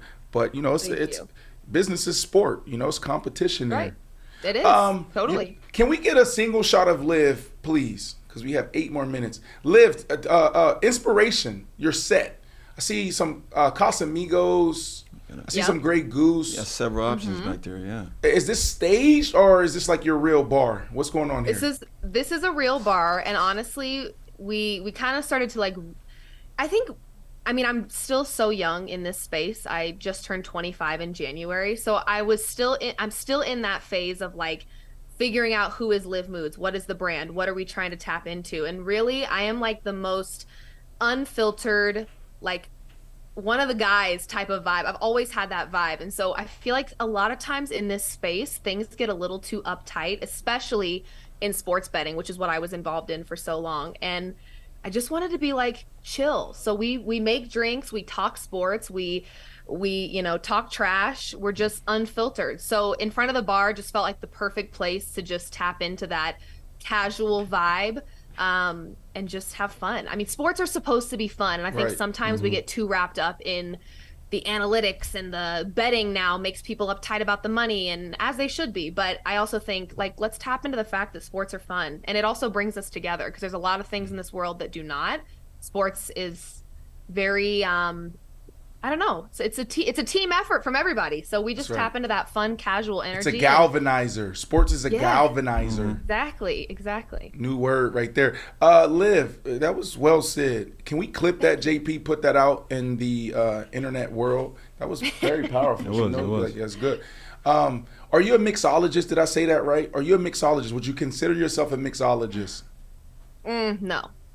Okay, Definitely so what drinks? So when we bring the show to Denver, because we will be coming around week 6, week 7. Woo, can you pull up the Denver Broncos schedule and pick a game after week 4 that we should go, and we're going to do the show at Liv's studio. She has a whole operation. That'd be cool. She has the best. Yeah. Listen, Liv, she says, I'm just not getting started. I'm 25. Look at her lighting, her set, her camera. Setup is elite. Like, this is unbelievable. Setup is elite. We didn't have to send anybody. We had to send somebody to DeAndre Hopkins in Toronto just to make sure it was right. It's so funny, though, because in this space, I have so many people that are my age or, around my age, and they're like, I want to do what you do. I'm like, then buy a ring light and do it. Like, that's how I started this. I literally got a camera. I had a phone. I was filming content. I didn't let the outside noise affect what I was trying to do. I was consistent, and here we are. So it's very interesting to me when people are like, I love what you do, I'm so jealous. Don't be jealous, just work hard. Just do it. Buy the ring light, buy the camera, get the computer, and start filming yourself talking sports. Wow. So yeah, I mean, if you want to be respected by the best, you gotta act like you're the best in terms of the setup, the whole thing. So we got to tap into that, which is what I'm trying to do. I love it. You're doing a great job. Woo, do you have it? What game are we going to? Go ahead. After week 6 in Denver is week 7 Green Bay, week 8 Kansas City. They go out of town to Buffalo. Then week 11 is Minnesota. You said Kansas City's in town? In town, yes. Let's go to that one, because that's going to determine. That's October 29th. That's going to determine like who's going to be first in the division. Yeah. Right. That's a good matchup. Yeah. And that's right in the middle. It's week 8. That's week 8. Is that a Monday Night Football, Sunday Night Football? Sunday night, 2:20. Oh, sorry. Sunday afternoon, 2:25. Okay, great. Week All 8. right, Liv. Would you happen to have any air mattresses, any extra rooms that we can stay in as well? Because we travel as a big group. There's 7 of us. Nagin, Corey, Woo, Manderville. BC doesn't travel. BC stays in the studio. Corey doesn't travel. Corey stays in the studio, but he may make this trip. Do you have any extra room for us? We'll make it work. Okay. Absolutely. We'll make it work. And then when we come there, what drinks, because you're not a mixologist, what drinks do you feel comfortable making us?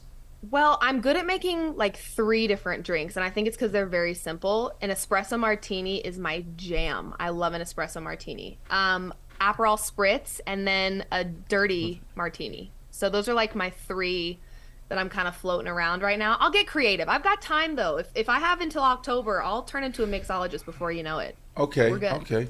Before we let you go, we have 4 more minutes. Okay.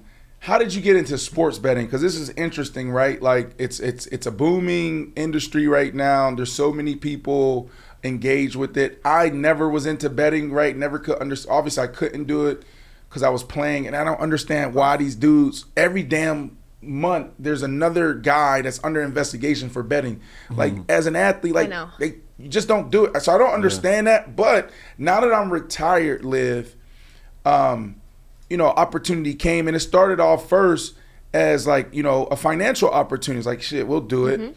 you know what I mean, make a little money. They pay how much for just one post? Okay, cool, let's do it. But then I actually tried a parlay, right? And then I kind of got hit with it. Now I bet what I can bet. Usually, you know, my average bet is like $25 to $100. I have had some viral moments where I, you know, put down 100,000 a couple times with some fights. But I'm 25 to 100, and it makes the game really interesting. You know, it makes you lean in just a little differently, a little more, and I'm kind of enjoying it. So how did you get into it? Because usually you would think, oh, dudes dominate this space, and you know, older people, but you're young and you're a woman. How did you get into this? Yeah, so I graduated from TCU, and unfortunately I graduated during the pandemic. So I knew I wanted to work in sports, but sports were not happening. Shout out Rudy Gobert for coughing on the mics. I will never forget that. But we had sports shutting down like right before our eyes, and I was like, okay, I just graduated college. Where am I? Like, what am I supposed to do? And at this point, people were betting on like Russian table tennis. Like they were going to extremes to keep sports in their life at any capacity. And really, it was sports betting that was kind of keeping sports alive, even if it was like by, you know, this much, or if it was across the world and you were betting on it. So I worked for a startup company, was not really making much money, and I was just posting videos on Twitter. I started really getting into NBA player props. That was kind of my thing because I've always loved basketball, and it's such a star-driven league that there's a lot of opportunities to make some money in that market. So I just started making content, and I studied sports betting sun up till sundown. I felt like I was going to college again to learn everything, because I will tell you, this space is... You have to be credible to be on camera speaking about sports, but in sports betting, it's like math. There's a right answer, there's a wrong answer, and you're going to be wrong a lot.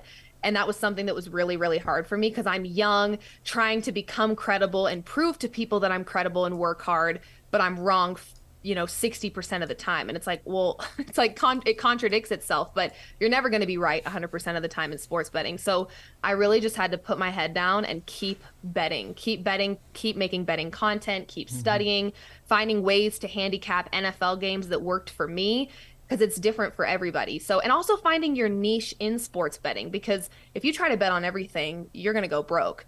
Money management is important. So I really got into the player prop market a lot, and football, basketball was kind of my thing, my cup of tea. So I just went in head first. And before I knew it, you know, I was posting videos on Twitter. I had, you know, one of the largest sports books reaching out to me. I saw Colin Cowherd was checking out my stuff and liked what he saw, because I think he knew, and as I'm sure you know, and most people know, that sports betting is just, it's huge, and it's just only going to keep getting bigger and bigger. So it was cool to be involved in something. It was like really crappy to graduate during the pandemic, but really cool to get in on something that was so fresh and new, that had such a high ceiling. So it was cool. It was a lot of work, but it definitely makes sports very fun and very frustrating all at once. Bravo to Liv. That's so great. You bet on yourself. You invested in yourself. Now you're here. Liv, it's 1:30 and 49 seconds and counting. So we still have like 10 seconds with you. We have a little surprise here. Ashley's in the chat. Ashley Nicole Moss is in the chat. Woo. What is she saying? I just saw her picture pop up. So thankfully, everybody recognized that she came in the chat, but all she did was put an emoji that she's taking notes. That's all she did. What does that dangerous. mean? You're in trouble, Brandon. You're in trouble. She's taking notes. Well, someone also mentioned, Brandon, that you forgot her out on the trip. You left her out on the trip numbers. Let's call her and see what this means. Ashley, we doing this on the show live. She never answers my calls. She never does. She always screens you, right? She always screens me. I don't get it. But then when she comes in, she's like the nicest person to me until we get into like a heated debate. Look at this, Liv. This is how she treats me. Look. Wait, but she's in the chat. She answers me. Should we see if she answers me? Go. Let's see if she answers you. Ashley and Liv is friends. They're really close friends. We'll see. Let's see. You can't even hear it ringing, Liv. You can't? Did she screen you too? Yes. Make you not feel as bad? She's screening. It feels good to be even. Ashley's a screener. She is on IR. You even said it. She's on IR. That's crazy.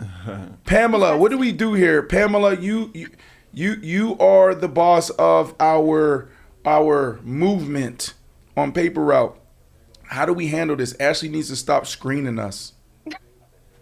Anyways, we got to let you go. You're 2 minutes over. And you sit at Liv. When we want to book you, we can just DM you, slide in your DMs. Always. You say you're not going to push me to your agent ever to book you. No. Don't get too big and forget about us, okay? Never. Thank you guys so much for having me. And honestly, I want to tell you guys massive congratulations on this show because it is one of my favorite watches. Your guys' social media presence is exceptional, and obviously I'm a big Ashley Nicole Moss fan. I think she is incredible at what she does. So you guys have a good thing going. You should be proud of what you're building. Thank you so much. We appreciate that, and we appreciate you, Liv. All right, Thanks for Liv. coming on with us. All right, we'll see you in Denver week 8. Yep. See you there. I'll have the air mattresses. All right. Sounds good. Yo, that was cool. No, it was. No, Liv's cool. Dope. Sign her up. Right. Who says that? Who says that? Sign them up. Oh, that's Lights Out. If you guys follow, what's his? I can't believe I forget. Sean Merriman. Sean Merriman. Oh yeah, he has his own defensive podcast. Yeah, right. No, but he has a like an MMA UFC type thing. Right. And so he posts a lot of content on Instagram where somebody gets knocked out or get punched, and then he'll do this thing at the end. He'll be like, "Sign them up. Yeah. Sign Liv up. Yeah. No, Sign Liv up. Yeah. Like, is she not dope? No, she was. She was pretty dope. It was dope. She added a lot to the show too. Like I even saw comments like people saying like they're glad to see 2 sports educated, intelligent women on the show. It's new for them because they're so used to hearing the male dominant, ego driven, maybe. Yeah. The male dominant driven opinion. Right. It's always nice to get a woman's perspective. Correct. You know what though? But that's like the vision, right? Like usually you see like an Ashley or Liv in Corey's spot, right? And it's like, like we want to hear their opinions. Obviously, Corey, you chime in when you want to chime in, and you run the whole show. But that's usually what you see is the person, the host, the person who's getting us in and out of different conversations. The moderator is the female, the lady. Yeah. No, like Ashley sits in a seat and she has opinions. Liv gives her opinions, and so it's pretty cool to get that type of feedback and that type of support from the people that rock with Paper Route from the jump. It reminds me of our interview with Joy Taylor. Like so educated. Didn't feel like you had to ask her one question about Jason. It was just super important to get her story. So just love seeing that message get out there. Mm-hmm. For all you guys out there asking about Ashley, there's a chance that she may be coming off of the PUP. Y'all know what the PUP is? Coming off PUP next week. I told her to take her time, get better, feel better. I don't want to be looked at as a bad partner, a bad employer, boss, whatever you want to call me. Like, your star player, I'd be like, yo, like, you good? You sure you can't play through it? But it's like, no, we'll survive for a week without her. Now, 2 weeks. Come on now. 2 weeks. Can't be two weeks without this. 2 weeks, no Ashley. Hey, come on. That's tough. NBA Finals, no Ashley. That's going to be the worst. NBA Finals, no. What do we do tomorrow? Can she text us? Maybe. Y'all know what we do? What we call it? Small talk. We we may did the have text. her on tomorrow. Oh yeah. Maybe we do a small talk with her. Since with Ashley. She can't come on. She obviously won't answer my call or FaceTime us, right? Maybe we can just text her. Maybe that will work. Get something through text, huh? Yeah, do what we did with Lil Wayne. Maybe we do small talk with Ashley. Yeah, for sure. That actually might be a good idea. We have word that Ashley will be giving us an appearance tomorrow. That's all I'll say. Hold on. Where'd you get that from? Did she say that in the chat? Something going off in my microphone. That's all. Oh, okay. All right. Somebody said puppy. Puppy list? I don't think I argued this week. No. Ashley wasn't here. I didn't argue. No, you didn't argue that much. Did I argue with myself? Sometimes I tend to do that too. No. I would say you kept it pretty light. You need that combative nature though. That debate. Woo, you got to know who you are. Like, that's the problem with some people out there. It's like, listen, you got to love you for who you are and who you're not. You also got to love your loved ones for who they are and who they're not. But we try to change ourselves. We try to change other people. Now, obviously, there's always room for improvement. But like, there's sometimes like, if you're a fighter, fight for good. If you're a lover, love for good, right? You know what I'm saying? Yeah. If you're a communicator, like, you got to know like the traits and who you are. Like, I know who I am. I'm also a fighter. It takes time to learn who you are. You know, it takes a very long time for you to figure that out. That's and true. it takes other people for you to figure that out. You got to hear the opinions of others and listen in order to learn more about yourself. Now watch this, Corey. So who are you? Put him on the I'm spot. a deep thinker. Deep thinker. Go ahead. I'm a deep thinker. Okay, keep going. What was that? So you want to elaborate? Oh, yes, sure. I take time to grow. So like, I've looked at my life in reflection, and there was a time in my life where I was very, very quiet. And the way I got around that was thinking of solutions on how to get out of that. So I would speak in front of crowds, and chances I had, if I felt uneducated about something, as a guy who came up around the camera industry, you know, you're learning all the time. So for me, thinking and knowledge will far exceed muscle. It'll far exceed anything you can do. I know there's things, you know, dementia, things that can take that away, but essentially I value the brain and I value education highly. Okay. Woo was low-key turned into the fan favorite. Did you know that? Look, you're turning to, like, I love, like, Woo. I try to bring a different perspective. Remember earlier this week I was telling you I like to lead with love. I like to lead just positivity. But I mean, there's some hate in there. Right. Talk about the Giants. Thank you, Woo, lover, deep thinker. This is Faction Talk, channel 103. We're on Sirius XM, streaming live Monday through Thursday on YouTube. When we bring back our weekly show, where that's, you know, athletes sitting around talking to athletes and artists in different spaces, what I really want to get to on Tuesdays is where we actually connect with our audience and everybody who rock with us and get y'all perspective on that show. So like Tuesdays, eventually we'll get to that. Also, this is some housekeeping things. They always say that, right? Like, you know, you on a football team or different organizations, head coach get up like, hey, before we jump into this is some housekeeping things. Housekeeping things right here, okay? We're in House of Athlete. Got to keep the house clean. There's brands, a lot of brands. A lot of people want to partner with us because of you guys coming back every single day. They see our audience, see we're growing. They're like, oh, how do we monetize? How do we get in that? Whoa. Let's do it the right way. What do you guys want? What brands do you guys want us to partner with? And how do you guys want us to partner with them? And what do you guys want me to ask for? When I sit at the table with a brand that say, yo, we'll do this for your audience, do that for your audience. Y'all tell me what y'all want me to stand on the table for. Because I just said I'm a fighter. Y'all know how many deals I lose because I'm like, no, if the deal ain't right, I'm walking away. And I'll die on that sword. So if y'all hit me and say, B, 20% ain't good enough. I need 22%. I need 25%, 30%. As long as the margins are good, where everybody can make money, everybody wins, then I'm going to fight for it. But it can't be lopsided now. So I need you guys to jump in the chat, sending y'all thoughts and DM us, message us, right? Email us, do all of that. Tell us who y'all want us to partner with, how y'all want us to partner with them, and what the offer is. Right? There's so many platforms that go out there and they lose their audience because it's just monetize. And the audience is like, yo, we know you need to do business, but bro, can it at least make sense for everybody? Can it stay authentic and organic? Yeah. And that is the hard thing in the space. Nike brand, who else we got in here? And y'all see anything else jumping out? They are already jumping in there. I saw calisthenics athletes. Oh, interesting. I got to look into it.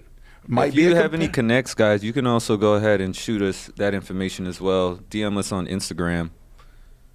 The only thing I would say is this.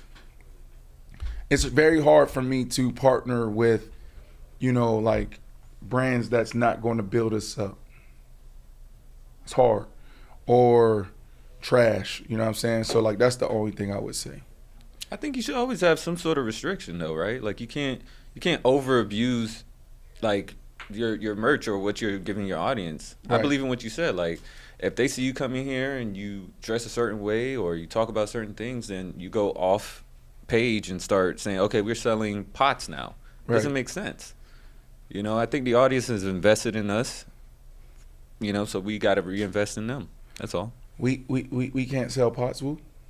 It doesn't match. Maybe if we have a chef concept. We do have a chef concept on the weekly show. On the weekly, yes. On the weekly But on we can sell route, pots, not paper route. Not paper route. We can sell papers. Yeah, we can sell papers.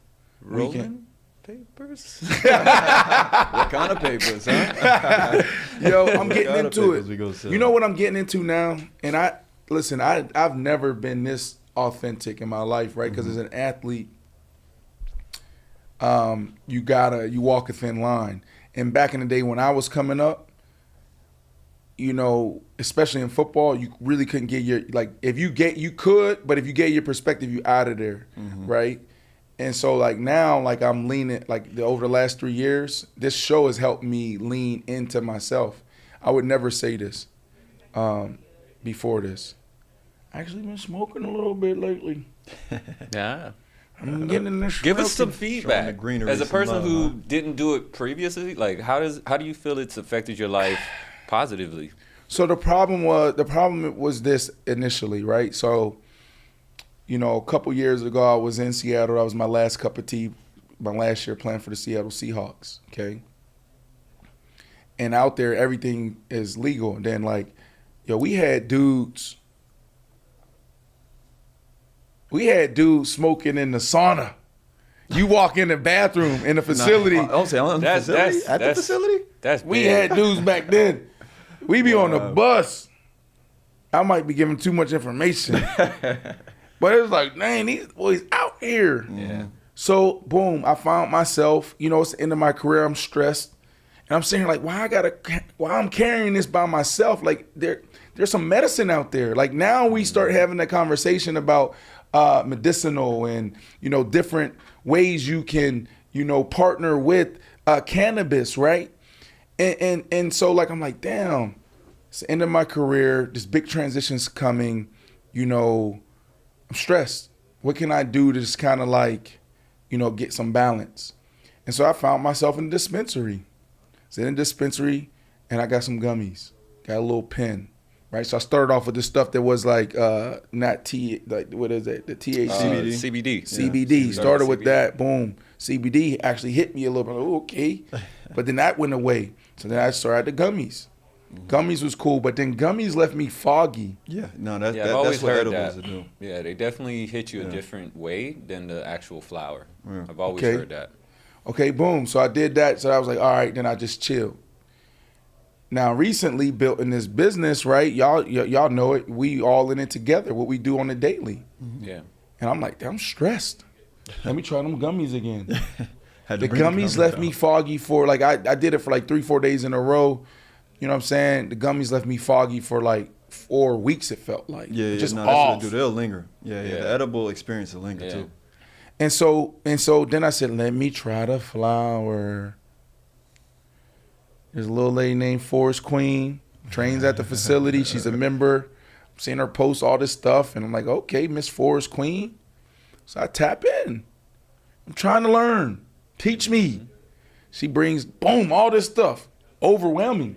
I'm a mid guy. Give me mids. By the way, me and you both got a little hate for that last time when I kind of tried to back you up on the mid. Yeah. Oh man, I got tore up. Oh man. Oh, BC just chimed in. No mid. No mid. I'm with BC. I'm staying out of that conversation. Yeah. So anyways, recently over the last 2 weeks, you know what I've been doing? Actually, like I like running now. I live on like a nice little plot of land and, you know, water's all around me, whatever. So like smoke a little bit and then I'll go on a nice little run. And I just feel great. Yeah, man. Clear your Nothing mind. wrong with that. In my mind. That's the show. Yes, indeed. That's the show. Big run tonight. Big session tonight before I run. Okay. You know, enjoying it. You going to watch the finals? You going to maybe do that before or I after have. the finals? I'm bougie. Remember we talked about this. I have some press passes I can go Yeah. through SiriusXM, the Faction Talk team. Channel 103. But I'm bougie. I like this. If I go, and guys, it's the only place I'm really bougie in. If I go to a basketball game, I got to have my feet on the wood. Courtside, I got to be courtside. But them tickets I can't afford. Yeah. I think they might be going for $20,000. That's what I thought, like 22, yeah, I heard. Yeah, I can't do that right now. Now, when all these partners y'all talking about, we bring some partners in, and then we pay everybody. We need some. We got to pay our team. There's a couple people that's due a raise that's been with us for 2 years, year and a half. They need a little boost. We take care of them. Then I'm gonna take care of myself, and then I'm gonna go sit courtside. I'll drop $22,000 on the right game. Yeah. Who you got tonight? I got the Heat. Yo, boys. I got the Heat. Anyways, love you guys. We're 3 minutes over. We're going to cut 3 minutes out of this show for our radio version so Woo can be fishing and fast. We'll see y'all tomorrow. They say that there might be an Ashley Nicole Moss sighting. Yeah, we might get an Ashley appearance tomorrow. Hopefully she FaceTime do something. We'll see. But we love you guys. Tomorrow we'll catch up again.